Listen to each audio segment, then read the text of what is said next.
Card आया है।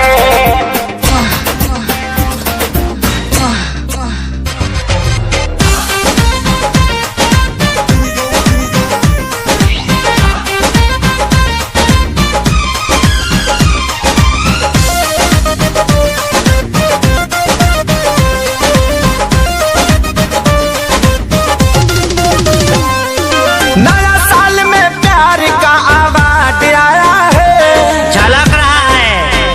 हाँ हाँ नया साल में प्यार का अवार्ड आया है। लाभार का हो लाभार का, लाभार का ग्रीटिंग कार्ड आया है।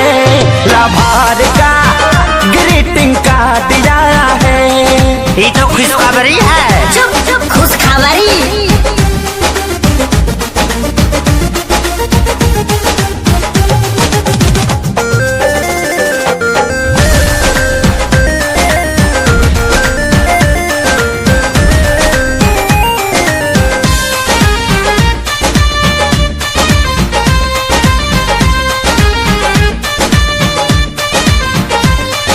पढ़ा हूँ जब से शायरी में तो हो गया हूँ घायल। रात भरी तकिया के नीचे धोके सोया हूँ मोबाइल। क्या लिखी है? चीटी चढ़ती है पहाड़ पे मरने के वास्ते।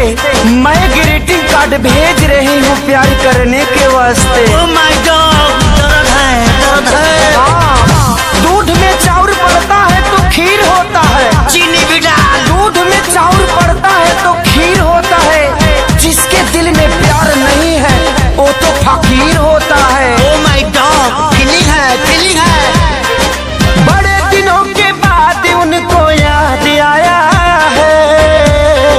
लकी है। बड़े दिनों के बाद उनको याद आया है।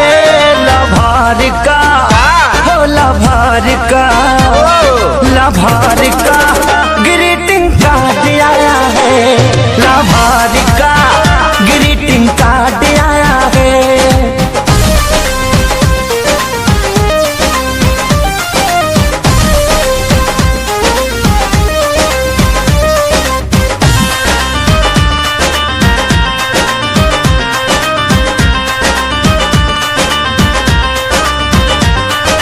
जब से लेटर मिला है दिलवा मेरा खिला है।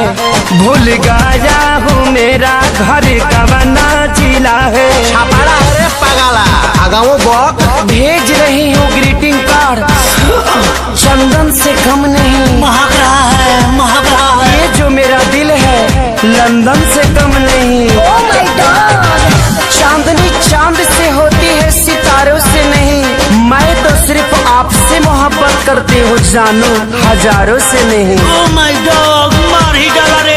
श्याम देहाती प्यारे लाल आजाद लाया है। सोनू आशीष खेसारी ला प्रसाद आया है। लाभार का हो लाभार का, लाभार का ग्रीटिंग कार्ड आया है।